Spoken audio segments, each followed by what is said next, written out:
Welcome back, everybody. I just said that because I felt like it.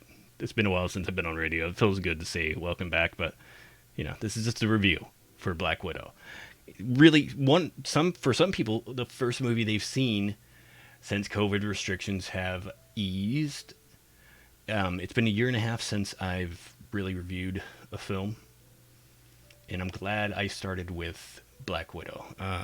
Directed by Kate Shortland. You've got Scarlett Johansson, Florence Pugh, David Harbour.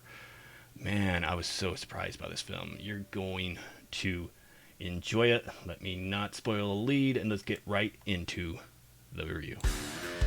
You're listening to the Adventures in Nerding podcast on theadventuresinnerding.com. Okay, so, was it a good film? Yes, it was. Was it awesome?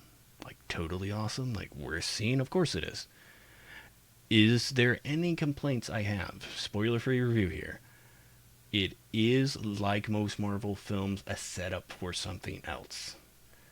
Which, when you think about how long it took to get Scarlett Johansson, her character Black Widow, her own film, seems cheap to me. It's a very, very small complaint. When you're thinking about these movies that are in a universe, and how these movie universes have to set up something else. They always have to be setting up something else in a subversive way, or just some way. The story's got to keep continuing, which to me felt, for this particular film, I wish they wouldn't have. And you will understand what I mean by the time you watch the film.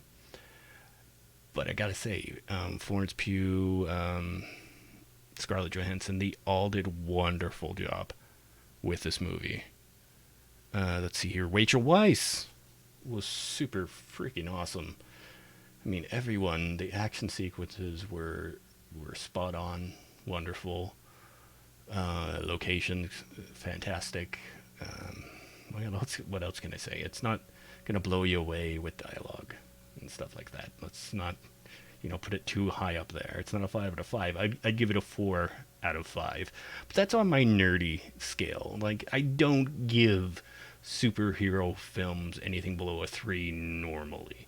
I think the only thing I would ever give below a 3 is the Joss Whedon version of the Justice League. And that was mainly because it was a lot of unfinished CGI. Like, you could tell they were getting down to the wire and just completely messed that up. And that's before I knew Josh was not the greatest person in the world.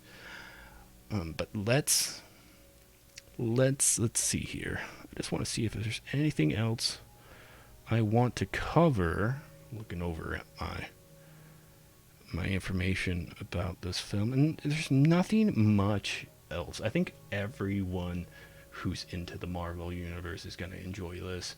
If you're a casual movie fan, I don't necessarily know that you'll jump into this really understanding what's going on, although it to some people it may have a Bourne feel.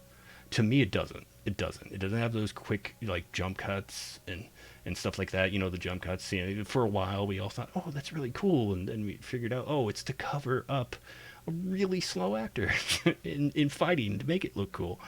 So the fight choreography is so awesome, and it's just I love how Marvel films make you feel. They're not too overly complicated.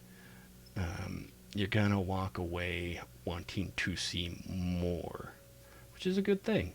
Now, don't forget Facebook, Twitter, the Cory Naught at Cory Naught, The Adventures in Nerding. We're relaunching that site pretty soon, and I hope you guys see the movie. It is really super duper good. I will catch y'all on the flip.